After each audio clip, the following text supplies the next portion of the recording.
बिस्मिल्लाहिर्रहमानिर्रहीम। अस्सलाम वालेकुम नाज़रीन, प्रोग्राम काबिल में मेरे और आमिर मतीन साहब की तरफ से खुश आमदेद कहेंगे अपने तमाम देखने वालों को। नाज़रीन, पाकिस्तान के अंदर जो बड़े बड़े ओहदे हैं उनकी बंदरबांट हो चुकी हुई है। जो सदर होंगे वो आसिफ अली जरदारी साहब होंगे, जबकि शहबाज शरीफ साहब इस मुल्क के अगले वजीर आजम होंगे। पाकिस्तान पीपल्स पार्टी ने 3 सूबों के गवर्नर्स के ओहदे भी मांगे हैं। MQM ने 5 वजारतें मांगी हैं। गवर्नर सिंध का ओहदा और आईनी तरामीम का मुतालबा भी किया है। पीपल्स पार्टी और नून लीग ने बड़े ही देखा जाए तो मुतवाजन तरीके से अपने अपने पलड़े को बराबर किया है कीमती ओहदों के साथ। हुकूमती तश्कील तो हो चुकी, अब चैलेंजेस कितने बड़े बड़े हैं इसके ऊपर आमिर साहब का तजिया हम हासिल करेंगे। मगर दूसरी तरफ अगर हम देखते हैं तो आवाम को बहुत ही भारी मैंडेट हासिल करने वाली जो जमात है वो अपनी मखसूस नशिस्तों के पीछे हमें ख्वार होती हुई नजर आती है। तहरीक इंसाफ की तकरीबन 25 से 27 के करीब मखसूस नशिस्तें हैं। अब देखना यह कि वाकई ये इलेक्शन कमीशन ऑफ पाकिस्तान की सवाबदीद है या फिर ये तहरीक इंसाफ का कानूनी हक है जो उन्हें मिलना चाहिए। तहरीक इंसाफ के फॉर्म 45 जाली हैं तो इलेक्शन कमीशन असली फॉर्म 45 कल तक वेबसाइट पर डाल देगा, क्योंकि ये बात आ रही है कि इनके पास जो फॉर्म 45 हैं वो जाली हैं। अगर असली है फॉर्म 45 तो उनको अपलोड क्यों नहीं किया जा रहा? इलेक्शन एक एक्ट जो है वो इस मामले में क्या बयान करता है, कानून की क्या राय है, आमिर साहब का तजिया हासिल करेंगे। आमिर साहब, कल हमारा जैसे शो खत्म हुआ है, लगता है हुकूमत बनाने वालों को पता चल गया आमिर साहब का शो खत्म हो गया है। 11 सवा 11 के करीब जो है ना वो हुकूमत की बंदरबांट हो गई है। ये जो बंदरबांट हुई है आप देखते हैं वाकई मुनासिब हुई है, मतवाजन हुई है या गड़बड़ है इसमें? नहीं, मतवाजन तो तब कहा जाता है कि अगर मतवाजन हालात हों। ये जिन हालात में ये आपस में पावर शेयरिंग की गई है वो बड़े गैर मामूली हैं। गैर मामूली इस तरह हैं कि एक माइनॉरिटी गवर्नमेंट है और ये कोई उस बुनियाद पे नहीं हुआ कि किसकी कितनी नुमाइंदगी है किस सूबे में। इस चीज़ पे हुई है कि एक ऐसी हुकूमत गवर्नमेंट में आ रही है वफाक के अंदर जिसके पास अक्सरियत नहीं है। वो एक उससे तीसरे नंबर पे जो पार्टी है पीपल्स पार्टी, उसके साथ उसके मरहून मिन्नत है और पीपल्स पार्टी को उनके कद से ज़्यादा उनकी इतनी नुमाइंदगी नहीं है जितनी के पावर देने पड़ गया है। और इससे ज़्यादा भी वो पावर शेयरिंग लेंगे और मज़ीद इख्तियारात के लिए भी ले सकते हैं। मगर मैं समझता हूँ उन्होंने अक्लमंदी की है कि फ़िलहाल जो मिलता है वो तो ले लो, क्योंकि उनके हाथ में लगाम है। ये वो टांगा है जिसकी जो लगाम है, जो बागें कहती हैं, आपने मुझे दुरुस्त किया है कि उर्दू का लफ्ज़ भी है। सो वो टक टक टक टक करते जब मर्जी रोक के इस पे जो जितनी मर्जी सवारियां बिठाएं और फिर ये चला दें, तो अगली स्टेज पे वो कोई मजीद इख्तियारात भी मांग सकते हैं। मगर फिलहाल मैं समझता हूँ उन्होंने बड़ी अक्लमंदी डील ली है। डील के अंदर के साथ सवारियां ज्यादा बैठ गई तो घोड़ा बैठ जाता है। तो ये इस वक्त सबसे बड़ी सियासी बहस ही यही है कि ये टांगा 6 महीने चलना है, 9 महीने चलना है, 8 महीने चलना है। तो सबसे बड़ी बहस तो ये है टांगा चल भी पाएगा कि नहीं है। तो मगर इसके अंदर ये भी है कि पीपल्स पार्टी तो बीच में बैठ गई है, वो जो टांगे पे बाहर सवारियां रह गई हैं, जैसा कि MQM है उसकी ज़बरदस्ती वो गुंजाइश लेने की कोशिश कर रही है, पर उसकी ज़रूरत नहीं है। टांगा चलाने में उनका कोई रोल नहीं है। वो उनके बगैर जो है हुकूमत बन रही है। नून लीग को उनकी ज़रूरत नहीं है। पीपल्स पार्टी के आने के बाद JUI वो बिल्कुल ही उनको मैदान में छोड़ दिया गया है। तो ये जो पहले लोग थे बलोच नेशनलिस्ट, पश्तून नेशनलिस्ट, क्या उनको इस टांगे में गुंजाइश निकाली जाएगी कि नहीं निकाली जाएगी? तो आगे जब आपने गवर्नेंस करनी होती है और इस तरह के पेचीदा हालात में, तो फिर ये मुश्किलात आती हैं। कई दफ़ा एक MNA या आप देखें यहाँ पे बड़ी ही रौनकी किस्म की पार्लियामेंट, अच्छी खबर ये है कि ये पार्लियामेंट बड़ी ही रंगीन होगी, बड़ी रौनक वाली होगी, बड़े अरसे बाद होगी और हंगामा खेज होगी। पिछले 5-10 साल में ये जो मॉडल रहा है हाइब्रिड का, इसको एक तो ये कहा जा रहा है ना PDM 2, दूसरा ये हाइब्रिड 3, ये एक चल रही है कि हाइब्रिड का भी तीसरा मॉडल है। सो इसलिए यहाँ पे बड़े चैलेंजेस हैं कि इन हालात में शहबाज शरीफ साहब ने आगे खिदमत गुजार अतात गुजार प्राइम मिनिस्टर के तौर पे अपने 3.5 साल 16 महीने गुजारे। क्या अब वो गुजारेंगे, नहीं गुजारेंगे? और गुजारेंगे तो क्या मुश्किलात होंगी, कितनी देर गुजारेंगे, नहीं गुजारेंगे तो क्या मुश्किलात होंगी? इसलिए ये टांगा बड़ा ही इसके ऊपर नजर रखनी पड़ेगी। वैसे कोचवान बड़ा इंपॉर्टेंट होता है आमिर साहब। टांगे के अंदर कोचवान ही होता है, कोचवान ही होता है, ड्राइवर ही होता है। ये गड्डी नहीं है, ये टांगा है। ये हमने एस्टैब्लिश अनाउंस कर दिया है ये इलेक्ट्रॉनिक कार नहीं है, ये है घूम फिर के टांगा। सो टांगे का आगे चैलेंजेस बहुत ज़्यादा हैं, और आगे जो टांगे की बंदरबांट जो हुई है उसके अंदर एक जो 2-3 चीज़ें जो लोग सोच रहे थे अपना कि क्या शेयरिंग होगी, उसके अंदर जो मुख्तलिफ आई हैं, एक तो स्पीकर का होता है, नेशनल असम्बली का स्पीकर जो है वो जाहिर है सदर तो सबको अंदाजा था कि असददारी साहब को दिया जाएगा और शहबाज शरीफ साहब प्राइम मिनिस्टर बनेंगे, ये बड़े तो फैसले हो गए। उसके बाद नेक्स्ट आ जाती है, सबसे इंपॉर्टेंट आ जाती है स्पीकरशिप। तो स्पीकरशिप उन्होंने ये पीपल्स पार्टी ले सकती थी, ये बिल्कुल उनका इस वक्त जो है लेवरेज बहुत ज्यादा है, उनका वजन है बहुत ज्यादा, तो वो ले सकते थे मगर उन्होंने दे दिया। मैं समझता हूँ अक्लमंदी है वो, इसलिए 2-3 वजूहत से। एक तो ये कि आप देखिएगा प्राइम मिनिस्टर के इलेक्शन से ज्यादा मुश्किल इलेक्शन होगा स्पीकर का। जी। उसकी वजह यह है कि सीक्रेट वोटिंग होती है।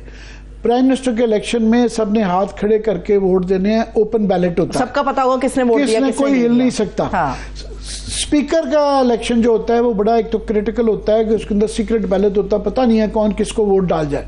अगर वो हार जाएं, जैसा कि 85 की असम्बली में हुआ था कि ख्वाजा सफदर साहब, ख्वाजा आसिफ के वालिद जो थे वो अलग के नॉमिनी थी, और पहला जो हैंड पिक्ड असम्बली गैर पार्टियों के पार्टीलेस इलेक्शन के अंदर चुनी हुई चोजन असम्बली ने ज़िया-उल-हक जैसे डिक्टेटर के खिलाफ वोट दे दिया था, सीक्रेट बैलेट था, डाल दिया, पता चला जी फखर इमाम साहब जीत गए। सो एक ये एक डर ही रहेगा कि कौन जीतता है, कैसे जीतेगा, उस दिन तो नहीं बता सकता ना कि जी इनकी मर्जी का लगा ले। तो दूसरा ये है कि पीपल्स पार्टी जब भी चाहे वो कल को कह सकते हैं कि हमें स्पीकर जो है चाहिए तो वो भी ले लेंगे, मगर वो स्पीकर भी डर के रहेगा कि नून लीग का भी, बल्कि जिसकी भी गवर्नमेंट हो उसके लिए आसानी होती है कि स्पीकर भी उनका अपना हो। तो पिछली दफा पीडीएम में तो ये था कि उन्होंने एक पार्टी को, पीपल्स पार्टी को उन्होंने स्पीकरशिप दे दी थी, खुद उन्होंने प्राइम मिनिस्टरशिप शहबाज शरीफ साहब ने, इस दफा उन्होंने दोनों दे दी कि आप दोनों चलाएं, क्योंकि हाउस चलाना फिर जरा इजी हो जाता है, अपनी मर्जी के मुताबिक कर लेते हैं, तो वो जिम्मेदारी लेने ही नहीं चाहते। सेकंड आमिर साहब, चेयरमैन सेनेट भी तो इंपॉर्टेंट है। नहीं, उधर भी आते हैं, पर स्पीकर का वो भी एक जिम्मेदारी होती है, स्पीकर को बैलेंस करना पड़ता है। और मैंने जिस तरह कहा है कि इसके अंदर ऐसे ऐसे करैक्टर आ रहे हैं, वो सूबों के वो लोग जो है, आप देखें इसके अंदर अभी देखते हैं कई लोग हैं जो सूबे में भी जीते हैं, कौमी में भी जीते हैं, मगर यहाँ अख्तर मेंगल बैठे होंगे, गालबन डॉक्टर मालिक बैठे होंगे, बलूचिस्तान से बड़ी बड़ी आवाजें आ रही हैं, फिर पता नहीं कई मुराद से ही जीत गए हैं खब्बे जिनको हम जानते ही नहीं है, हमें पता ही नहीं है पीटीआई के कौन कौन कहां से जीते हैं, नए यंग ब्लड आ रहा है, बिल्कुल एक रेड ब्लड आ रहा है, तो पता नहीं किसके रंग का खून आ रहा है, तो वो स्पीकर के लिए बड़ा मुश्किल होगा बैलेंस करना। तो पीपल्स पार्टी जिम्मेदारी नहीं लेना जा रही, उन्होंने डिप्टी स्पीकरशिप लेके एक सिंबॉलिक अपनी प्रेजेंस रख ली है। एक बात, अब आगे चले सेनेट चेयरमैन जी, वो उन्होंने ओपन रख लिया कि हम ये बाद में फैसला करेंगे। वो इसलिए ओपन रखा है कि अभी यही नहीं तयन हुआ कि सेनेट में सिर्फ ये तो नहीं है कि इनके आपस में बैठने से फैसला हो जाएगा, सेनेट क्या देखना पड़ेगा किसके पास कितनी सेनेट की सीटें हैं। अच्छा। तो मुझे याद पड़ता है पुराना जो मैंने हिसाब किया था, सबसे बड़ी पार्टी जो इस दफ़ा जब आधी हर 3 साल बाद सेनेट के इलेक्शन होते हैं, आधे लोग जब रिटायर हो जाएंगे तो सबसे बड़ी पार्टी पीछे जो रह जाती है पीटीआई रहती है। ठीक है, तो देखना होगा कि नए कितने आते हैं। गालबन फिर भी सबसे बड़ी पार्टी पीटीआई रहेगी, उनकी शायद 12-14 रह जाएंगी सीटें, और इस दफा देखते हैं कि उनको कितनी 12-14 मिलती हैं, तो वो 25-30 के दरमियान उनकी सीटें बनती हैं। वैसे इस पे वो पीपल्स पार्टी ने अपनी नजर रखी हुई है, अलायंस को में एडवांटेज नून लीग और पीपल्स पार्टी को है, क्योंकि इनके साथ इन्होंने अपने आप को बहुत आइसोलेट कर लिया हुआ है, इनकी लड़ाई सबसे है पीटीआई की, इसलिए ये अकेले हैं, तो उनकी मिलके आपस में है। मगर अभी देखना है किसकी कितने सीटें आती हैं, तो उन्होंने ओपन रख लिया, हो सकता है बाद में भी ये पीपल्स पार्टी ले ले, और शायद गालबन मोस्ट प्रॉब्ली बाद में उन्होंने छोड़ दिए ले लें। जो दूसरी एक नई चीज़ हुई है कि पंजाब के अंदर पीपल्स पार्टी ने, मैं समझता हूँ बड़ी अक्लमंदी की है कि सिंध के पास उनकी चीफ मिनिस्ट्री है तो इतनी इंपॉर्टेंट नहीं है, तो उन्होंने उसका मुतबादल कर लिया है कि आप सिंध में ले लें, और ताकि आपकी एक नेशनल कैरेक्टर रहे कि प्रेजेंस एक रहे सिंबॉलिक। उनको पंजाब में अगर इम्प्रूव करने हैं अपने प्रॉस्पेक्ट्स, तो पंजाब में कोई ऐसा ठैया चाहिए कि जहां वो बैठ के अपने प्रॉस्पेक्ट्स बेहतर कर सकें, कोई पंजाब के अंदर उनका कोई ऑफिस हो। तो उन्होंने ये गवर्नरशिप ली है। अब देखना ये है कि वहाँ किसको वो गवर्नर बनाएंगे। अहमद महमूद को बना सकते हैं, को, फिर नईम अफजल चन्द है, बहुत ही पॉपुलर कैंडिडेट है, बड़ी उनकी पंजाब में है, और वो मेरा ख्याल है अहमद महमूद को पहले भी बना चुके हैं, वो एक फ्यूडल वो है, वो अपनी सीटें तो ज़रूर लेके आते हैं रहीम यार खान से, मगर बाकी उनके वालिद साहब को ये बहुत ज़्यादा हासिल था कि उनकी फॉर एग्ज़ाम्पल जो है फूफियाँ पूरे पाकिस्तान की रूलिंग अशराफिया में, पीर पगाड़ा के यहाँ यूसुफ गिलानी की वालदा, ये सारी उनकी सगी बहनें थी, हसन महमूद साहब जो उनके वालिद थे, तो पूरे पंजाब पाकिस्तान में उनका फैला हुआ था। मगर अहमद महमूद साहब थोड़े से रिस्ट्रिक्टेड से हो गए हुए हैं, सो मेरे ख्याल में चंद बेहतर है, मगर कमरुज़्ज़मान कायरा भी रेस के अंदर है, वो भी रेस में है। सो एक ये उनका है। बाकी सिंध के अंदर जो है, सिंध के अंदर आते हैं, अगर आपकी इजाजत तो मैं अपने गेस्ट को अनाउंस कर देती हूँ। सिंध की तरफ भी आते हैं, बलूचिस्तान की भी हम बात करेंगे, खैबर पख्तूनख्वा बात करेंगे। इस वक्त मेहरबानो कुरैशी साहिबा हमारे साथ मौजूद है। बहुत शुक्रिया मेहर साहिबा, थैंक यू सो मच हमें ज्वाइन करने के लिए। जी, हमने कहा कि मेहरबानो बीबी से जरा सिचुएशन लें, क्योंकि यहाँ पे हमने ये पावर शेयरिंग तो शुरू हो गई है, चीफ मिनिस्टर, कैबिनेट, और हम खुद भी ये उधर डिस्कस कर रहे हैं, मगर अभी ये पिछला चैप्टर ख़त्म नहीं हुआ। अभी भी बहुत बड़ी एक कंट्रोवर्सी, एक अजदहा है कंट्रोवर्सी का, जो कि खड़ा हुआ है अपना फन निकाल के, और ये रोज़ नई सिचुएशन आ जाती है कि फॉर्म 45, 47, फिर जो है कोई कमिश्नर साहब लियाकत चट्टा साहब ने विसल ब्लोअर के तौर पे आ गए। तो मैं चाह रहा था कि मुल्तान में भी क्योंकि बड़ी कंट्रोवर्सी रही, तो मेहरबानो बीबी से पूछना चाहता हूँ कि ये बताएं कि अभी आपके मामलात वहाँ सेटल कर गए हैं कि अभी क्या सूरत हाल क्या है? अस्सलाम वालेकुम जी, सबसे पहले तो आप दोनों का बहुत शुक्रिया कि आपने मौका दिया। मुल्तान की जहां तक बात है तो जी देखिए, मुल्तान में 3 सीटें हैं, 2 नेशनल असेंबली की हैं, NA 148, NA 151 जो मेरी है, और PP 218। इन तीनों सीटों पर आप देखिए कि जो रिजेक्टेड वोट है वो बहुत भारी तादाद में रिजेक्ट हुए हैं। मेरे हल्के में 16,500 रिजेक्टेड वोट है। तैमूर मलिक साहब के हल्के में मेरे हाल में 12,000 रिजेक्टेड वोट है, और PP 218 ज़हूर भुट्टा साहब के हल्के में, जो कि एक MPA का हल्का है, वहां पे 13,000 रिजेक्टेड वोट हैं। तो हम इसी को बुनियादी वहाँ पे आपकी कंटेंशन ये है कि ये कैसे मुमकिन है कि मार्जिन विक्ट्री का बहुत कम है और रिजेक्टेड वोट बहुत ज्यादा हैं, खौफनाक हद तक तादाद है, तो ये प्रूव कैसे होगा? ये मैं सुन रहा था पीपल्स पार्टी की तरफ से, वो कह रहे हैं कि जनाब ये देख लें, पड़ी हुई हैं, मोहरें लगी हुई हैं, सबूत सामने हैं। तो जी देखिए, हमारे पास भी सबूत हैं, ना सिर्फ कि मेरे पास मुकम्मल फॉर्म 45 मौजूद हैं, मगर मैं तो उन फॉर्म 45 को क्रॉस चेक भी कर चुकी हूँ। ROs के जो डेजिग्नेटेड थे पर पोलिंग स्टेशन, उनके नाम, शनाख्ती कार्ड और सिग्नेचर्स थे। तो मेरे जो फॉर्म 45 हैं उन पे कोई ऑथेंटिसिटी का सवाल भी नहीं उठा सकता। अब आप देखिए, फैफिन की अपनी रिपोर्ट है इस इलेक्शन के हवाले से, और उस पर फैफिन ने खुद भी कहा है कि सेक्शन 8B के तहत इलेक्शन कमीशन ऑफ पाकिस्तान को रिव्यू करनी चाहिए RO की डिसीजन, जहां पे रिजेक्टेड वोट्स जो हैं वो मार्जिन ऑफ विक्ट्री से भी ज्यादा है। ठीक, तो पहले तो ये पॉइंट हो गया।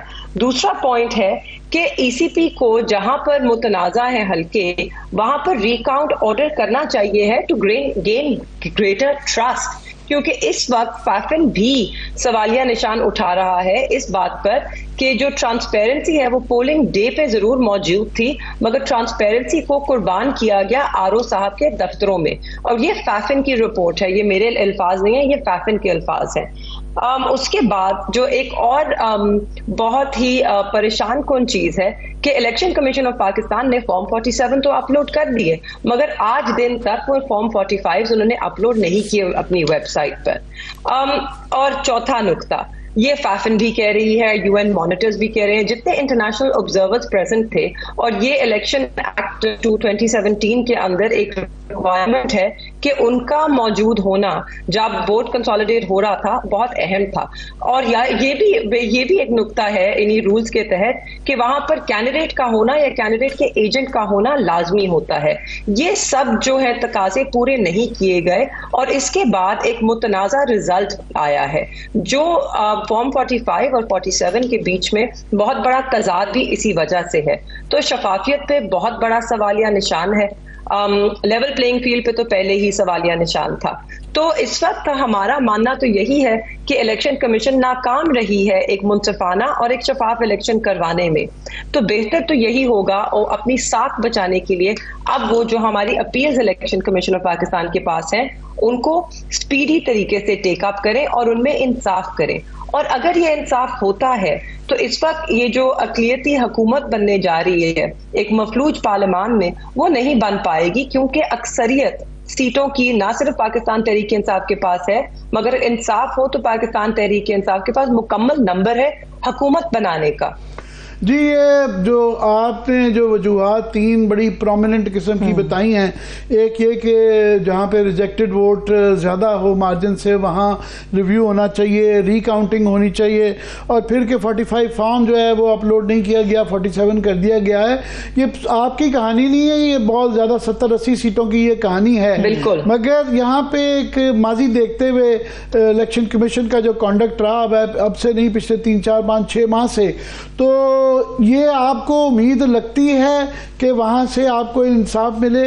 और अगर नहीं मिलेगी तो हमने ये भी तरीकाकार देखा है कि जो इलेक्शन कमीशन का रास्ता है और फिर ट्रिब्यूनल का रास्ता है उसमें कई दफ़ा 5-5 साल लग जाते हैं। तो ईजियर शॉर्टकट है कि हाई कोर्ट टेकअप कर ले, और इस्लामाबाद हाई कोर्ट ने रिसेंटली इस्लामाबाद के कम अज़ कम रिजल्ट जो हैं वो सेट असाइड किए हैं, और उसकी बुनियादी ये है कि जिस तरह आपने अभी जिक्र किया कि 45 और 47 जब प्रोसीजर फॉलो ना किया जाए तो हाई कोर्ट की जुरिस्डिक्शन है।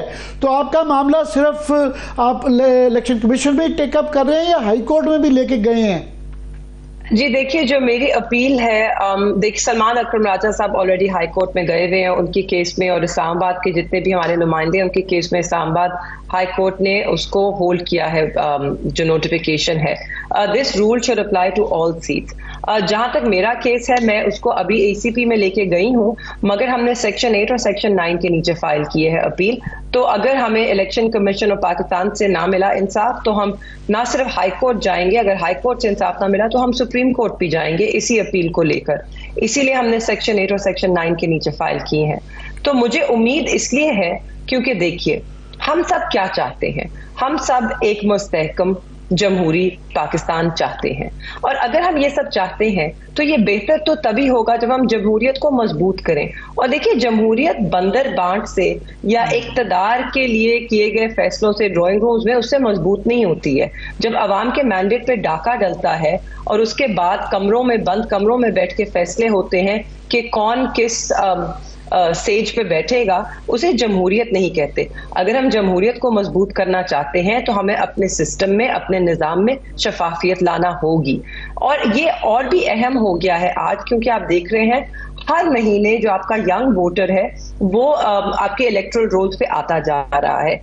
इस साल जो 2024 में इलेक्शन हुए 60% वोटर जो है वो नौजवान था। अगले इलेक्शंस में ये तादाद और बढ़ जाएगी। और तो हम इन नौजवानों को क्या पैगाम दे रहे हैं कि आपके लिए पाकिस्तान में नौकरी नहीं है, मुस्तकबिल नहीं है और ना ही आपकी आवाज है। तो क्या इस पैगाम से हम पाकिस्तान को मुस्तहकम बना सकते हैं? क्या हम अपनी नौजवान नस्ल के बगैर पाकिस्तान को आगे लेकर चल सकते हैं?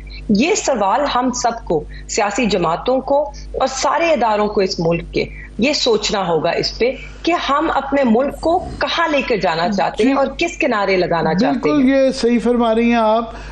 हमारा ये मानना था कि जिस किस्म का मैंडेट आया, ये बहुत सी जो लोगों ने अपनी अंदाजे लगाए हुए थे उसके बरखिलाफ आया, तो आम तासुर ये था कि इसके बाद शायद कोई गुंजाइश निकलेगी, कोई रिलीफ मिलेगा PTI के लिए। तो आपके वाले साहब अभी भी जेल में हैं, मुकदमात फेस कर रहे हैं। कोई आपको ऐसे इशारे मिले हैं कि आपके लिए कोई नरमी पैदा हुई हो, कोई थोड़ा सा लचक नज़र आ रही हो? नहीं जी, हमें अभी तक तो कोई ऐसा इशारा तो नहीं मिला, मगर जब मैं देखती हूँ कि 9 मई के केसेस में जो कुछ खवातीन और कुछ लोग ज़ेर हिरासत थे उनकी बेल्स हुई हैं, तो मुझे उम्मीद ज़रूर मिलती है कि शायद अब हम पाकिस्तान के ज़ख्मों पे मरहम रखना चाहते हैं और इसको कहते हैं आगे बढ़ना। हम इंसाफ के निज़ाम को लेते हुए आगे बढ़ना चाहते हैं। देखिए, जो मुलव्विस थे अगर तो उनके खिलाफ शवाहिद होते तो अब तक वो प्रोसिक्यूट हो चुके होते, मगर 10 माह गुजर गए हैं, कोई प्रोसिक्यूट नहीं हुआ, कोई शवाहिद ठोस सामने नहीं आए, ठोस क्या किसी किस्म के शवाहिद सामने नहीं आए। 9 मई का सानिया हम सब ने उसकी मजम्मत की और आज भी करते हैं, और हम तो कह रहे हैं कि उसके लिए एक शफाफ इंक्वायरी होनी चाहिए है। मगर अब सियासी इंतकाम का निशाना ना बनाया जाए लोगों को, किसी भी जमात के। हम सबको आगे बढ़ना है, हमें जमहूरियत को लेकर आगे बढ़ना है, हमने इंसाफ के निज़ाम को लेकर आगे बढ़ना है, क्योंकि पाकिस्तान को जिन मुश्किलात का सामना है ना, वो बहुत कठिन है, बहुत भी मुश्किल फैसले करने हैं, और ये तभी होंगे अगर हम सब यकजा होकर उन्हें सॉल्व करने की कोशिश करें, ना कि यूं बट के। जी, ये आपका मुल्तान के रिजल्ट्स के ऊपर ऑफ कोर्स एक और सवाल भी इसलिए आ जाता है कि पंजाब के अंदर एक लहर रही है और पिछले 30-40 साल से एक मूड चल रहा है कि पीपल्स पार्टी वाइप आउट हो गई हुई है। तो ये दरमियान में वही ट्रेंड जो पिछली दफ़ा था कि गुजर खान में और एक आदि मुजफ्फरगढ़ में और रहीम यार खान, ये 3 पावर पॉइंट्स थे जहाँ पीपल्स पार्टी को मिलती थी। तो इस दफ़ा सिर्फ जो एक डिफरेंट चीज़ हुई है कि मुल्तान में उनकी जो ख़ास तौर पे गिलानी ख़ानदान के प्रॉस्पेक्ट जो हैं एकदम से ब्राइट हो गए हैं और ये पिछले से एक तब्दीली नतीजों से नज़र आई है। मगर वहाँ पे अभी सिचुएशन ये है कि इस बात की उम्मीद हो सकती है कि यूसुफ रज़ा गिलानी साहब को अगर सेनेट का इलेक्शन लड़वाया जाए, क्योंकि उनको सेनेट की चीज़ छोड़ना मेरे ख्याल में कोई मंतकी तौर पे इतना अक्लमंदी नहीं होगी कि आप अपनी बनी बनाई सेनेट की छोड़ें। और नॉर्मल तरीका ये है कि कौमी असम्बली की छोड़ते हैं, क्योंकि वहाँ जो है इलेक्शन करवा के आप दोबारा जीत सकते हैं। तो वहाँ फिर ये एक सिचुएशन आएगी, अगर आपका ये नतीजों में फैसला नहीं होता कि बाई इलेक्शन मुल्तान में होगा, तो बाई इलेक्शन होता है इन हालात में अगर, तो क्या वहाँ अब सूरत हाल क्या होगी? आई नो इट्स हाइपोथेटिकल, और आप कहेंगे कि इलेक्शन कमीशन का आप उम्मीद है कि वही रिजल्ट ठीक हो जाएगा, पर लेट्स से अगर नहीं होता देन व्हाट? हाँ, अगर हम एक मफरूजे पे बात करते हैं ना, अगर एक हाइपोथेटिकल पे बात करते हैं, राइट, तो अगर हाइपोथेटिकली मुल्तान में बाई इलेक्शन होता है NA 148 में, तो आप अवाम का रद्द अमल देखेंगे। देखिए, लोगों में बहुत गम और गुस्सा है जिस तरह उनके मैंडेट पर डाका डला है। उन्होंने बहुत मुश्किलात का सामना करके हम सब ने ये इलेक्शन लड़ा, हमारे वर्कर्स ने, हमारे वोटर्स ने बहुत मुश्किलों का सामना किया और उसके बावजूद वो कामयाब हुए। आज जो उनके वोट पे डाका डला है, अगर उनको मौका मिलेगा दोबारा अपनी राय देने का, तो वो और भी जोरों शोर से वोट देंगे और वो वहां पर उसकी हिफाजत भी करेंगे जैसे पहले की, और इंसाफ लेकर रहेंगे। अगर ये ना हुआ तो इसके बहुत मनफी असर होंगे पाकिस्तान के लिए, और हमें उस तरफ नहीं जाना चाहिए है। सही है, ठीक है। उन रास्तों से बचना चाहिए जो पाकिस्तान के अंदर अदम इस्तेहकाम की वजह बन सकते। बहुत शुक्रिया मेहरबान कुरैशी साहिबा, हमारे साथ तहरीक इंसाफ की रहनुमा मौजूद थी। आपके वक्त के लिए बेहद शुक्रिया। आमिर साहब, मैं मेहरबान साहिबा की गुफ्तगू सुन रही थी, इस सारे में जो एक एलिमेंट नज़र आता है कि इस वक्त पाकिस्तान के अंदर जिसके पास भारी मैंडेट है वो कहीं नहीं नज़र आ रही अनफॉर्चुनेटली, और जिनके पास गिना चुना मैंडेट है वो आपको सब जगहों पे नज़र आ रही हैं। ये लोग अभी भी एहतजाज कर रहे हैं बावजूद इसके कि अवाम इनको कबूल कर रही है, मगर जहाँ पर मामला दूसरे हैं वहाँ पर हमें ये लोग सामने नज़र आ रहे हैं। जी, जाहिर है अब जो नतीजे बना लिए गए हैं उसके मुताबिक ही होगा, मगर फिर भी मैं समझता हूँ कि PTI को KP के अंदर हुकूमत बनाने से कोई नहीं रोक सकता, और वो यहाँ भी पब्लिकली एग्जिस्ट करते हैं कि मखसूस नशिस्तों पे हैं। फिर असम्बली पर आएगी तो वो जाहिर है उसके अंदर भी प्रेजेंस नज़र आएगी। तो वो जो उनको बिल्कुल दीवार से लगाने की कोशिश की, वो दीवार के साथ बिल्कुल नहीं लगे हुए हैं। मैं तो समझता हूँ आगे से उनकी ये मैंडेट आने के बाद जो है सब कुछ तो बांट के खा लिया इन लोगों ने, अभी दीवार से लगाना और क्या होता है। बहरहाल इसीलिए तो उनके पास ये गुंजाइश है, वो जाहिर है इसकी मज़ामत कर रहे हैं और ये मज़ामत चलती रहेगी। तो इसलिए जो भी हुक्मरान होगा, ये शहबाज शरीफ साहब के लिए और मरियम बीबी के लिए हुकूमत करना आसान नहीं है। इन मामलात को निपटाए बगैर ये मामलात लटकते रहेंगे, अदालतों में रहेंगे, इलेक्शन कमीशन में रहेंगे, सड़कों पे रहेंगे, ये आप देखिएगा ये सिलसिला जारी रहेगा। सो ऐसे हालात में PDM 1 नहीं चल सकी तो PDM 2 के तो बड़े मुश्किल आता है। बहुत ही चैलेंजिंग सिचुएशन है, और उसमें खासतौर पर जो मैं मुकम्मल कर लूँ कि जो इस वक्त पावर शेयरिंग हुई है उसके अंदर आप देखें सिंध को भी चलाना है, चलें जी, वहाँ पे बड़ा मैंडेट क्लियर हो गया, पीपल्स पार्टी के पास क्लियर मेजॉरिटी हो गई, उनकी हुकूमत हो गई पक्की। MQM का क्या करना है, वो भी तो डिमांड कर रही है। MQM देखें वहाँ पे अब उन्होंने नून लीग ने तो ले ली है तो अपनी गवर्नरशिप वहाँ पे सिंध के अंदर। अब वो एमक्यूएम वो कह रहे हैं कि जी हमें दें, वो गवर्नरशिप का ओहदा मांग रहे हैं। अब ये बड़ा फैसला है नून लीग के लिए मैच पड़ेगा कि नहीं, वो अपने पास रखना चाहेंगे कि वो भी सिंध में अपने प्रोस्पेक्ट, जिस तरह पीपल्स पार्टी पंजाब में बढ़ाना चाहती है वो सिंध में बढ़ाना चाहेंगे, उनको भी एक ठैया चाहिए। मगर एमक्यूएम एक बहुत बड़ा मसला है, उनको जरूरत नहीं है। एमक्यूएम के साथ हाथ ये हो गया, एक तो बहुत बड़ी लॉटरी निकल आई कि कोई भी मानने के लिए बड़ा मुश्किल काम है कि इनकी 17 सीटें जो निकाल ली हैं, हाँ। कि वो कैसे निकलेगी। वो बिलावल भुट्टो खुद कह रहे हैं कि 17, वो कह रहे हैं 17 यार, गॉड से हर कोई ये कह रहा है, मगर वो 17 सीटें हैं।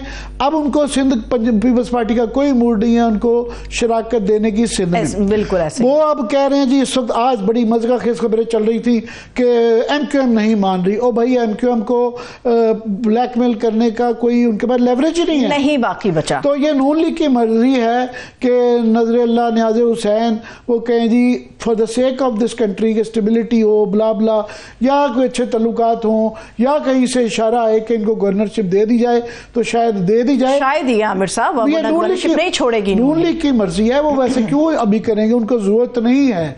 तो हाँ, अगर कोई शहबाज शरीफ साहब का मूड आया हुआ है या कहीं से उनको, शहबाज शरीफ साहब के लिए बड़ा मसला है ना, PDM 2 है, याद रहे कि ये हाइब्रिड 3 एंड PDM 2 है, हाँ। तो हाइब्रिड 3 के तकाजे भी पूरे करने हैं, तो उसके मुताबिक भी अगर कहा जाए कि ये करें, टिसोरी साहब कहीं से आए थे ना, तो दोबारा कोई टिसोरी 2 आ ही सकता है, टिसोरी 2 आ सकता है, वो गिरोह तो लाना पड़ेगा। तो शहबाज शरीफ साहब को तो ये डील करनी पड़ती है। उसके अंदर इंपॉर्टेंट हाइब्रिड 3 में हो जाती है बलूचिस्तान। अब वहाँ पे वो तो आधी आधी रोटी खानी है वहाँ पे अब वो पीपल्स पार्टी ने, मैंने जिस तरह प्रिडिक्ट किया था, उन्होंने चीफ मिनिस्टरशिप तो ले ली है। अब JUI है, वो पहले ही मौलाना तड़पे में हैं, वो बहुत नाराज़ हैं। अब उन्होंने शेयरिंग मांगी कि हमें बलूचिस्तान में गवर्नमेंट के अंदर हम उनकी बराबर की 10-10-11 तीनों की ये बराबर की तकरीबन सीटें हैं, तो 11-11-10 शायद। तो वो आज उनको जवाब हो गया उनका, जी मौलाना टू लेट, आप लेट आए हैं कि गालिबन उन्होंने आज डार साहब ने उनको बेसिकली कहा है कि मौलाना जो ये अपने टेंट्रम्स दिखा रहे थे, मजामती तकरीरें कर रहे थे, उनको जी अब आप मजामत करें, बहुत देर कर दी, मेहरबान। हाँ, तो आज जवाब दे दिया कि टू लेट मौलाना साहब, तो अब आप हम डील दे चुके पीपल्स पार्टी को। वैसे ही पीपल्स पार्टी ने बलूचिस्तान की गवर्नमेंट जो है वो अंगूठे गर्दन पे रख के लेनी है, और वहाँ भी सबको पता है कि सरफराज बुगटी साहब को जो मिड एयर निकाल के कैबिनेट से तो वापस बुझाया गया था, चीफ मिनिस्टर के कैंडिडेट वही होंगे, तो लिहाजा उनको जब देखें मौलाना को यहाँ भी डील नहीं मिलती, वहाँ भी नहीं मिलती, कहीं और भी नहीं मिलती, तो मौलाना फिर क्या करेंगे, वो फिर लड़ाई करेंगे, शिकायत ही लगाएंगे। तो सड़कों पे राजी है ना वो तो लतीफ़ा है ना कि मौलाना शिकायत लगाएंगे, तो MQM भी शिकायत लगाएगी, तो बलोच नेशनलिस्ट भी शिकायत लगाएंगे। तो यहाँ जो PDM के अंदर 1 के अंदर आवाज़ें छुपा ली गई थी, PDM 2 और हाइब्रिड 3 के अंदर वो सारे अब शोर मचाएंगे।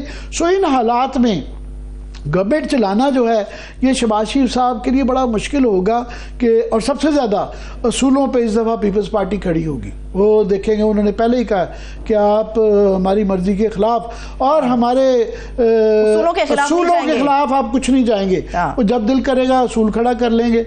तो लिहाजा इसके लिए मैं तो समझता हूँ कि जो मज़े लेने थे, हालांकि कोई इतने मज़े नहीं थे PDM 1 में, बस शहबाज शरीफ साहब बेचारे जो है ना, वो बेचारे, मैं आपसे मुत्तफिक नहीं हूँ आमिर साहब, मैं आपसे मुत्तफिक नहीं हूँ। आप वही जावेद लतीफ साहब और उनके कैंप वाली बातें कर रहे हैं कि जोर जबरदस्ती शहबाज शरीफ साहब को कहा नहीं भाईजान आपने वज़ीर आज़म बनना है। शहबाज शरीफ साहब को जोर जबरदस्ती किसी ने नहीं कहा कि गवर्नमेंट ले लो, अपनी मर्जी से आ रहे हैं ना वो। नहीं, वो ऑफ कोर्स लल्ले तरल्ले होते हैं, जहाज होता है, फलाना होता है, मगर ये होता है कि इक़्तिदार का मजा ये शहबाज शरीफ साहब की सियासी करियर के अंदर ये आखिरी कील साबित हो सकता है। मैं ये ताबूत का लफ्ज़ नहीं इस्तेमाल करता, मगर चूंकि इतना मुश्किल है, जिस तरह देखें ना आप, उनका 20-25 साल का बनाया हुआ कि ग्रेट एडमिनिस्ट्रेटर, शहबाज स्पीड, वो पानी के अंदर रबड़ के जूते पहन के छप छप करते लक्ष्मी चौक में पहुंच जाते थे, वो यहाँ PDM 1 के अंदर क्या हुआ उस तस्वुर का, उस दावे का, वो बिल्कुल बैठ गया।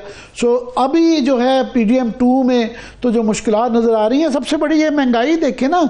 अभी आज ही सारे ताजर इकट्ठे हो गए हैं कि पहले ही फ्यूल एडजस्टमेंट के अंदर इतने पैसे दे रहे थे, रिकॉर्ड पैसे दिए जा रहे थे, अभी 7 रुपये 36 पैसे हैं पर यूनिट ये बढ़ने जा रहे हैं। फ्यूल एडजस्टमेंट में पहले ही बेस प्राइस के ऊपर ये पता नहीं पर यूनिट 57 रुपीस पे जा चुका है। ये लोगों की चीखें निकलेंगी। ये छोड़ दें, PTI छोड़ें, ये बगैर PTI तो वो भी जो मांग रहे थे वो 2/3 भी मेजॉरिटी लेके आते, तो उनका भी यही मुश्किलात थी। ये पाकिस्तान की हकीकत है जिसको कोई भी इस वक्त चलाना, PTI भी नहीं चला सकती, कोई भी नहीं चला सकता था। ये मुश्किलात आनी थी। कुजा के शहबाज शरीफ एक handicapped government, compromise government, minority government, इसके अंदर जब वो चलाएंगे तो लग पता जाएगा। शायद ये वक्त से पहले ये सवाल मैं आपसे पूछ रही हूँ, मगर आमिर साहब जो सूरत हाल नजर आ रही है उसके ऊपर ये एक आखिरी सवाल, फिर मैं ब्रेक की तरफ जाऊंगी। मुझे सिर्फ एक सवाल, चले सवाल छोड़ जाती हूँ आपके लिए। दहाइयों की सियासत है नून लीग की, मियां नवाज शरीफ साहब की, बड़ी मेहनत की शहबाज शरीफ साहब ने, नवाज शरीफ साहब ने। ये सवाल आपके लिए कि क्या वाकई इस वक्त आपको लग रहा है मौजूदा हालात को देखते हुए कि नून लीग की सियासत एक ऐसी अंधी और बंद गली में जा रही है जिसके बाद वापसी का रास्ता नहीं है और इनका साइज भी बहुत छोटा होने जा रहा है? ब्रेक लेते, ब्रेक से वापस आके बात करेंगे। Stay with us.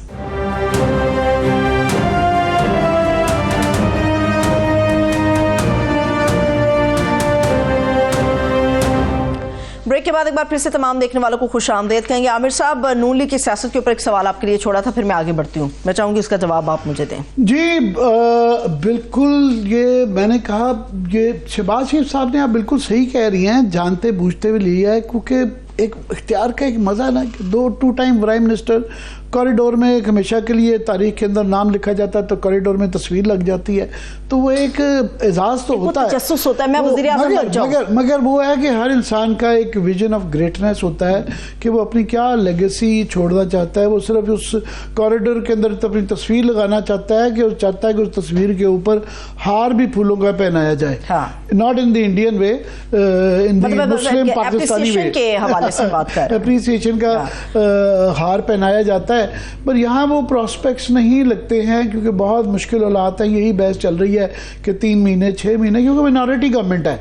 हाँ, वहाँ पे अब सवाल आ जाता है असल में पंजाब का कि ये गवर्नमेंट अगर गिर भी जाती है, जो कि इम्कान हो सकता है क्योंकि माइनॉरिटी है, जब भी इनकी लड़ाई आपस में होनी ही हो रही है। ये कई दफ़ा होता है ना, एक की इसकी मुज़मिर है इसकी हैयत के अंदर, ये एक हकीकत कि इनकी आपस में लड़ाइयाँ रहनी है, पीपल्स पार्टी की और इनकी, और मुश्किलात जो है। पर सूबों को क्या करेंगे? सूबों के अंदर मुस्तहकम गवर्नमेंट्स हैं। पंजाब के अंदर वो एक अनोमली ज़रूर है कि वहाँ पे ये बहस चल रही है कि ये कैसे हो गया कि लाहौर के अंदर बताया जा रहा है कि मिलियंस से ज़्यादा वोट का फ़र्क है सूबे और कौमी के। बिल्कुल, लोग कह रहे हैं कि एक ही आदमी वोट डालने आता है, ये कैसे हो सकता है कि उसने कौमी में डाला और सूबे में डाला और कौमी में न डाला। तो ये बड़ा मगर जो आपको नॉर्मली नज़र आती है नेशनल की सीटों में, वो तो कह रहे हैं PTI वाले कि हमारी 50 से 80 के दरमियान सीटें जो हैं वो खाई गई हैं, सूबे के अंदर बहुत ज़्यादा खाई गई हैं। वो जो मरीम बीबी आज क्लेम कर रही थी कि करीबन जो है हमारी 2/3 मेजॉरिटी हो गई है। तो सवाल ये है कि एक कौमी के अंदर एक पार्टी को अगर इतनी मेजॉरिटी भी नहीं मिलती है, हाँ, तो सूबे के अंदर जो है 2/3 मेजॉरिटी कैसे आ गई है? हाँ। तो ये एक सवाल है। मगर अच्छा, एक और सवाल ले लें फिर। मैं पहले ये एक्सप्लेन कर दूं पॉइंट कि अगर यहाँ की गवर्नमेंट चली भी जाएगी तो यहाँ पे सूबों के अंदर, सिंध के अंदर गवर्नमेंट, पंजाब के अंदर और इवन बलूचिस्तान और इवन KP में भी, वहाँ भी 2/3 मेजॉरिटी है। वो गवर्नमेंटें टूटने का जवाब नहीं बनता। तो मरियम बीबी तो नहीं तोड़ेंगी, ना ही वहाँ पे मुराद अली शाह पीपल्स पार्टी तोड़ेगी, ना ही वो। सो ये सवाल आएगा दोबारा कि आप नेशनल क्या करा लें। तो ये जो सवाल पिछली दफ़ा ये जो आप देखें ना, ये उस वक्त ये कहा गया कि जनाब ये एक दिन के अंदर, यहाँ तक कि कुछ चीज़ हमारे सुप्रीम कोर्ट के 1-2 जज भी कहते पाएंगे कि ये आइन में हालांकि कहीं नहीं लिखा हुआ कि सूबे और कौमी इलेक्शन के एक दिन होने चाहिए, नहीं है कहीं भी। मगर वो हमने इस आर्गूमेंट को यूज करते हुए 6 महीने डिले किए सूबों के इलेक्शन के एक दिन नहीं होने चाहिए। तो वो जब वो दोबारा सवाल आएगा तो यही नून लीग, यही पीपल्स पार्टी ये कहेगी जी ये कहाँ लिखा है कि एक दिन करवाने हैं। देखिए ना उस वक्त वहीं से वो फिर और खराबी आएगी। बाकी जो आप पूछ रही हैं मरियम बीबी का, मेरा सवाल ले लें। जी जी, मरियम बीबी ने अभी वो नामजद वजीर आला हैं, नामजद, तो खैर एनीहो आमिर साहब, शहबाज शरीफ साहब ने बतौर वजीर आला पंजाब के अंदर वो जो आप रबड़ वाले बूट हम सबको पता है वो पहन के फिरते थे, वो उनके बूट घिस गए, मगर उन्होंने मरियम बीबी ने आज चार्जशीट एक किस्म का कर दिया शहबाज शरीफ साहब को, देखें यहाँ पंजाब में ये भी मसला है, ये भी मसला है, ये सही नहीं हुआ, वो सही नहीं हुआ, हम सब कर देंगे, हम नया दौर शुरू करने जा रहे हैं। जी वो उनके लिए वो बिल्कुल एक, मैं समझता हूँ, मैं क्योंकि इब्तिदा उनकी इंतखाबी सियासत की हो गई है तो इसलिए ये मुनासिब भी नहीं लगता कि बिल्कुल ही आप उसको मैं मुस्बत अंदाज में चलिए पेश कर देता हूँ कि चैलेंजिंग है, बहुत ही मुश्किल हालात में, बहुत ही वो है, ये उनके लिए मेक और ब्रेक है। हमेशा हुक्मरानों के लिए, चीफ मिनिस्टर हो चाहे प्राइम मिनिस्टर हो, जैसे भी हालात हों, गुंजाइश होती है बेहतरी की। अंडर दी सर्कमस्टांसेस बड़ा कुछ होते हैं, आप कर सकते हैं, मगर वो भी हैंडीकैप्ड हैं। वो इसलिए कि उनका, आज मैं देख रहा था, उन्होंने एक बहुत एक टॉल ऑर्डर पेश किया हेल्थ के हवाले से, एजुकेशन के हवाले से, गवर्नेंस के हवाले से, मगर उनको कोई वहाँ पे नॉर्मल फील्ड नहीं मिलेगी जहाँ पे बिल्कुल पुरअमन पंजाब होगा। यहाँ पे वो ऐसे अजदहे पर आ रही हैं जिसके नीचे बेतशा अंडों के ऊपर वो अजदा चल रहा है कि आपके इलेक्शन की धांधली के शोर है, सड़कों पे लोग हैं, तो उसके अंदर वो नॉर्मल हालात तो नहीं मिलेंगे। फिर रिसोर्सेज का क्रंच होगा कि कहाँ से, आसान होता है ये वादे कर देना, आगे इम्प्लीमेंट करना। और तीसरा वो जो अपने 30 साल की वो कह रही हैं कि जी ये कमाल किया, अगर कमाल किया होता तो वोट ना आपको मिलता है नेशनल का, और मैं तो समझता हूँ सूबाई का, वो वोट नहीं मिले तो लोगों ने ये ना कहें कि लोग बेवकूफ़ थे, ये नवाज शरीफ साहब कहना बंद कर दें। आई होप कि ये नहीं दोहराएंगी कि लोग बेवकूफ़ हैं, लोग बेवकूफ़ नहीं होते। तो वो लोगों की तसल्ली कैसे कर रही है। दूसरा उनका इम्तिहान ये है जो सबसे बड़ा मैं समझता हूँ, अभी तक मरियम बीबी बड़ी पार्टीजन पॉलिटिक्स करती रही हैं, ये हमारा बंदा, ये उनका बंदा। पाकिस्तान की सियासत, नून लीग की सियासत जो है, ख़ास तौर पर शरीफ ख़ानदान की सियासत, इसका एक सबसे बड़ा नुक्स ये रहा कि ये ब्यूरोक्रेसी के अंदर, ये हमारे अंदर, उनके अंदर, ये इन्होंने पाकिस्तान की ब्यूरोक्रेसी का सत्यानाश किया। और इसके अंदर भी यहाँ पे अब ये जो होगा ना, गवर्नेंस की होती है ब्यूरोक्रेसी, वहाँ पे ये जब कहना रह जाए कि ये हमारा आदमी और वो, ये एक लामुतनाही सिलसिला है। हाँ। उसके बगैर फॉर्म्स के इसके ऊपर आए हुए, मगर वहाँ पे ये है कि जो भी लगाना होगा उन्होंने DPO और DCO, तो ये आ जाएगा कि मैडम ये याद है, ये वो DPO है जिसके इलाके में हमारी 2 सीटें हार गई थी। ये हुआ था हमारे साथ। ये जो DCO है इसने इनकार कर दिया था, हमने कहा था कि ये रिकाउंटिंग करा दो, इसने नहीं करवाई थी। तो इस पैमाने जब फैसले होंगे तो वहाँ गवर्नेंस क्या होगी। सो इससे ऊपर आना बड़ा ही मुश्किल काम होगा और चैलेंजिंग इशू है। मगर फिर भी मैं कह रहा हूँ, अंडर द सर्कमस्टांसेस एक हमारी निगाहें रहेंगी, हम उनको एक चाहेंगे कि मुस्बत अंदाज में देखें वो क्या करती हैं। तो लेट्स से बेस्ट विशेस, देखते हैं क्या करती हैं। मगर ये इन चीज़ों से मुबर्रा हो कि उनको ये जो नफरत की सियासत है जिसकी वजह से मैं समझता हूँ नून लीग इस तक PTI पे तो इल्ज़ाम है ही है, मगर ये भी इस हाल तक जो पहुँचे हैं। और इनको एक बहुत बड़ी एडवांटेज ये है कि वाकई ही पंजाब की इतनी बुरी सूरत हाल है कि ये जो कहते हैं कि बाकी सूबों से कंपैरिजन, बिल्कुल नहीं, पंजाब की भी वही हालत है जो बाकी पाकिस्तान की हालत है। मगर इतने बुरे हालात में आपके लिए आसानी होती है कि ज़रा सी भी इम्प्रूवमेंट करें तो लोग नज़र आती। हाँ, मैं ये ज़रूर कहूँगा कि खुदा के लिए जो है ना, ये सड़कों का और इंफ्रास्ट्रक्चर का जाल ये बंद कर दें, नाली कचहरी बंद कर दें। आपको दूसरे ज़रा आउट ऑफ द बॉक्स सोचना पड़ेगा। इन्हीं सड़कों, इन्हीं नालों, इन्हीं जो है पुलों की वजह से पाकिस्तान की इकोनॉमी का सत्यानाश हुआ। कोई और तरीके से आमिर साहब, एक ब्यूरोक्रेसी ठीक करें, गवर्नेंस ठीक करें, और एक जो है ना ये अपना इकोनॉमिक मॉडल चेंज करें। ये आपने जो बात की, बड़ी ज़बरदस्त बात की आमिर साहब आपने। आज मरियम बीबी ने जो बातें की हैं उसमें उन्होंने एक तो ये बात की, उन्होंने कहा कि नौजवान जो हैं वो हमारे साथ सबसे ज़्यादा होंगे और नौजवानों की सपोर्ट भी चाहिए। मगर जो आपने बात की आमिर साहब, इस बार जो पाकिस्तान में इलेक्शन हुआ उससे ये साबित किया है कि उन्हें नाली पक्की गली और टूटी सड़क से मतलब नहीं है, उन्हें अपने रोजगार और अपने मुस्तकबिल से फर्क पड़ता है कि वो क्या होगा, जो इलेक्शन के अंदर हमें नजर आया। मरियम बीबी ने कहा कि हम अपने 5 साल के दौर के अंदर 5 पंजाब के अंदर IT सिटीज बनाएंगे। कैसे होगा? आज तक तो ये हो नहीं सका। फिर पंजाब का जो ये सड़कें पुल बना बना के जो मोहल्ले वकूस का बन गया हुआ है, उसके अंदर एयर एम्बुलेंस कैसे मुमकिन हो पाएगी? जरा कोई ये भी समझाए, जो इन्होंने बड़ी बड़ी बातें की आज। नहीं, गुंजाइश तो हमेशा होती है, बड़ी अच्छी बात है, इस तरह का एजेंडा होना चाहिए, पर वहाँ पे सबसे बड़ा इशू आएगा रिसोर्सेज का, कि पाकिस्तान की इकोनॉमी, और पहले ही यहाँ वफाक के ऊपर इनके चचा वहाँ बैठे हुए हैं, पर उनके ऊपर बहुत प्रेशर है। और याद रहे कि ये हाइब्रिड मॉडल है जिसके अंदर उनको वही वहाँ पे एक आर्गूमेंट किया जा रहा है कि सूबों को पहले ही जो हमने NFC अवार्ड है बहुत ज़्यादा रिसोर्सेज दे दी हुई हैं, इनकी रिसोर्सेज कम की जाएँ, जो कि मैं समझता हूँ मुनासिब नहीं है, मगर ये एक बहस चल रही है। तो उनसे उम्मीद करना है वफाक इनको रिसोर्सेज दे देगा, वो नहीं है। और इस वक्त जो सूबों की सूरत हाल है, अपने जनरेट करने के इनको तरीके निकालने पड़ेंगे। पहले पैसा बनाना पड़ेगा, फिर लगाने की बातें हैं। लगानी आसान है, मगर मैं समझता हूँ कि ये जो मॉडल है ना कि आप ये कर देंगे वो कर दें, इनको जनरेशन, फिर उनको अपनी जो है ख़ास तौर पे पाकिस्तान और पंजाब जो है ये एक ज़राअती सूबा है, तो मैंने सुना ये बड़ी ग्लैमरस चीज़ें हैं। ये बिल्कुल इस जाल में ना फंसें कि सिर्फ लोगों को दिखाने के जो होते हैं ना, लोग इसमें नहीं जाते हैं गहराई में। फॉर एग्जाम्पल गवर्नेंस के अंदर सबसे बड़ा मसला इनका चैलेंज होगा कि लोकल बॉडीज़ के इलेक्शन करवाएं।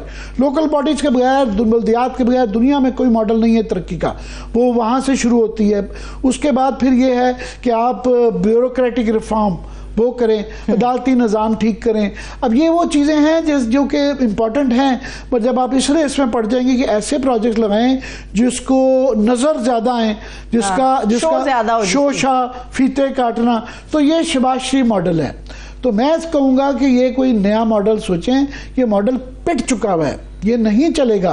आपको लोगों के अदालती निज़ाम, इंतज़ामी निज़ाम और जो है बल्दियाती निज़ाम, स्ट्रक्चर्स ठीक करने हैं। पहले ये ठीक होंगे तो उसके बाद है।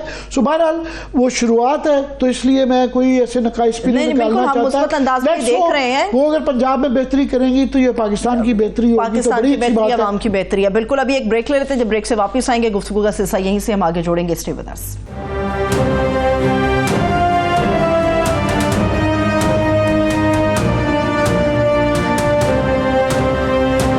ब्रेक के बाद एक बार फिर से तमाम देखने वालों को हम खुश आमदेद कहेंगे। आमिर साहब, मामला तो तब आगे चलेंगे, जैसे आपने मरियम बीबी की बात की, जब इलेक्शन के हवाले से चीजें क्लियर हो जाएंगी। अभी वहां पर ही धूल नहीं बैठी हुई, तो यहाँ पर किस तरह से सिस्टम आगे काम करेगा?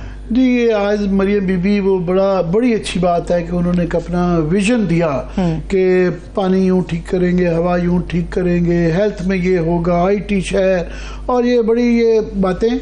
मगर ये बातें हैं, बड़ी अच्छी बातें हैं, मगर ये आइडियल वर्ल्ड की हैं कि एक आइडियल एनवायरनमेंट मिल रहा है आपको, एक बिल्कुल बड़े नॉर्मल हालात में। आप एक पहली देखें पंजाब की औरत खातून जो है चीफ मिनिस्टर बनने जा रही है, और बड़ा उनकी कैरिस्मेटिक पर्सनैलिटी है, और वो अपनी शुरुआत सियासत की, इंतखाबी सियासत की शुरू कर रही हैं, तो एक बड़ी चीज़ है। मगर बाहर अगर खिड़की से देखेंगी तो बड़े बुरे हालात हैं। वहाँ पे कोहराम मचा हुआ है, पूरे पाकिस्तान के अंदर एक अदालतों के अंदर लड़ाई चल रही है, हर DC अफसर के बाहर चल रही है, हर ज़िले तहसील के अंदर लोगों को आग लगी हुई है। लोग कह रहे हैं कि जिन हमारा मैंडेट चोरी हुआ है ये लड़ाई बड़ी खौफनाक है, और ये आग बुझेगी नहीं।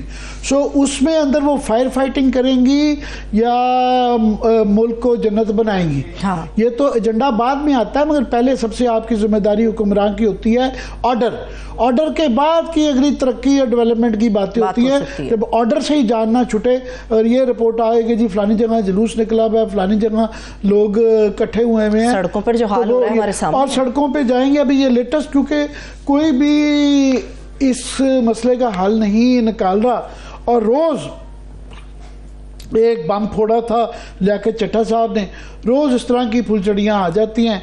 अभी लेटेस्ट जो आई है, पत्तन की रिपोर्ट आई है, उन्होंने कहा जी इलेक्शन एक्ट के अंदर जो है ना, ये इसकी सेक्शन 95(10) इसके मुताबिक 12 दिन के अंदर जो है इनको फॉर्म 45 जिसका किसी पाकिस्तानी को इससे पहले नहीं था पता ये क्या बुला कर क्या होता है ये? बच्चे को पता चल गया कि फॉर्म 45 चीज होती है जिसके अंदर हर पोलिंग स्टेशन के अंदर जितने वोट पड़े हैं उसका अंदराज होता है और वहाँ पे जितने भी पोलिंग एजेंट होते हैं उनके दस्तखत होते हैं और प्रिजाइडिंग अफसर के दस्तखत होते हैं वो फॉर्म है। ये कानूनी रिक्वायरमेंट थी, ज़रूरत थी कि 12 दिन के अंदर इलेक्शन कमीशन को इसको वेबसाइट पे डालना चाहिए। आज कितने दिन हो गए हैं जी? 12 दिन से ज़्यादा दिन हो गए हैं और ये नहीं लगाए गए। और अभी जो मेहरबानों फरमा रही थी कि हमें जनाब इन्होंने 47 फॉर्म तो लगा दिया है वेबसाइट पे, 45 नहीं लगाया। हाँ। और इशू बुनियादी ये है कि 45 और 47 की मुताबिकत होनी चाहिए। बिल्कुल। कि 45 की बेसिस पे 47 बनता है, 46 बनता है, फिर 47 बनता है, फिर 48 बनता है, फिर डिक्लेरेशन होता है। ये प्रोसीजर हैं जो कि फॉलो किए जाते हैं। उसके बाद प्रोसीजर फॉलो नहीं किए, अब रिजल्ट आ गए हैं। रिजल्ट ऐसे खौफनाक है, मैं कह रहा हूँ कि मुझसे तो यही नहीं हजम हो रहा कि वो, क्योंकि मेरा आबाई हल्का है जहाँ से ओम चौधरी साहब 1,72,000 वोट ले गए हैं। जीतने वाला भी परेशान है, हारने वाला भी परेशान है। मैं कह रहा हूँ मरियम बीबी से, हफ्जा से, शहबाज शरीफ से डबल वोट जो है ना पड़ गए हैं ओम चौधरी को। और भाई उनके पास क्या दुम चला है, गिदड़ सिंह ही है कि उनको 1,72,000 वोट पड़ गया यार, खुदा का कमाल ही है वैसे। तो वो वोट तो डलवा दिए, अब उसको कागजात में कैसे जस्टिफाई करना है। अभी नवाज शरीफ साहब की जो कंट्रोवर्सी हुई थी, पहले उनका 47 पे लगा दिया गया और लोगों ने कहा यार खुदा खौफ करें, एक वोट भी पीपल्स पार्टी का जमात इस्लामी को नहीं पड़ा, 0। और तकरीबन कोई 10-12 कैंडिडेट थे जिनको 0 वोट था, वो फिर वापस हो गया, वो स्क्रीनशॉट मौजूद है, फिर दूसरा एक डाला गया। तो वो जस्टिफाई कैसे करना है? आप देखें ना, कड़ियाँ मिलानी पड़ती हैं। और अभी पिछली दफ़ा इस दफ़ा ये मखसूस नशिस्तों पे आते हैं, ये एक रफड़ पड़ गया है कि जनाब वो उनको जी उन्होंने लेट जमा कराए हैं, वो तारीख गुजर गई है मखसूस नशिस्तों के इंडिपेंडेंट कैंडिडेट्स को बताने के लिए कि जनाब उन्होंने PTI वालों ने सुन्नी इत्तेहाद को ज्वाइन कर लिया है। मगर ये हमेशा एक ही दिन में नोटिफिकेशन आता था, ये जो किस्तों में आ रहा है अभी भी नहीं सारे आए, तो ये इसके टुकड़ों में आ रहा है, पीसेस में। सो ये सारी कड़ियों को मिलाना, इसको जोड़ना आसान काम नहीं है। रोज एक नई फुलझड़ी आ जाती है, एक मजाक बन के रह गया है। उसकी वजह से देखे ना, एक तो ये कंट्रोवर्सी है, दूसरी अब है कि अब मखसूस नशिस्तों में सूरत हाल ये है कि जो इस वक्त दी गई हुई है, नून लीग को तकरीबन 20 मिल रही हैं और पीपल्स पार्टी को 13 मिल रही हैं, MQM को 5 मिल रही हैं और 27 नशिस्तें हैं जिसका फैसला अब करना है। जो PTI की हैं और फैसला होना बाकी है। जो PTI की हैं जिसका फैसला अब इलेक्शन कमीशन ने करना। नहीं, उनके सवाबदीदा या ये राइट है, कानूनी हक है ये? हालात इस तरीके के बना दिए गए हैं कि ये फिर ग्रेट इलेक्शन कमिश्नर और राजा सिकंदर सुल्तान साहब ने फैसला करना है कि सुल्तान वक्त जो है सिकंदर आजम, राजा साहब ये देते हैं कि नहीं देते हैं, ये उनके हाथ में आ गया, बल्ले का निशान गया है। कानून तो और अब उनके पास ये फैसला है कि उन्होंने करना है। वो कहेंगे कि जनाब पहले ही कहना शुरू हो गए हैं कि आपने लेट दी नोटिफिकेशन, अपना नहीं बता रहे कि उन्होंने किस तरीके से ये इबहाम रहा कि नोटिफिकेशन इलेक्शन कमीशन ने करना है कि गजेट में करना है, इकट्ठा हो गया। अब वो ये है कि जनाब सुन्नी इत्तेहाद ने आपने तो लिस्टें ही नहीं दी। अब ये फैसला उन्होंने करना है कि अगर नहीं दी होती लिस्टें, माजी में इस तरह की भी वो नज़ीरें मौजूद हैं कि नहीं दी तो ऐड करने दी गई, मगर फैसला इलेक्शन कमीशन ने करना है। कमाली बात तो इलेक्शन कमीशन ने करना है ये कि फिर अगर नहीं इनकी 27 सीटें तो वो किसको जाएंगी? वो खाली रहेंगी कि वो पीपल्स पार्टी को, नवाज अली को दी जाएंगी। साथ में रोने वालों में बाय द वे खत्म हो गया मेरे साथ, ये बेतहाशा 13 के करीब पार्टीज हैं तकरीबन जो कि एक भी उनका मखसूस नहीं मिली। आमिर साहब, जिसमें जमात इस्लामी भी है, JUI है, बड़ी पार्टी है, शामिल है, ANP है, GDA सारा बानो आ गई थी, क्या कमाल का उन्होंने रौनक लगाई थी, वो इस दफा वो भी नहीं है। सो ये किलकिल रहेगी। तो Maryam Bibi will not rule in an ideal world. ये जो किलकिल है आमिर साहब, ये सिर्फ इसलिए कि हर बड़े ओहदे पे बैठने वाले ने कानून को अपने घर की लौंडी बना लिया। मुझे इजाजत दीजिए, अपना बहुत सा ख्याल रखिए, खुदा हाफिज।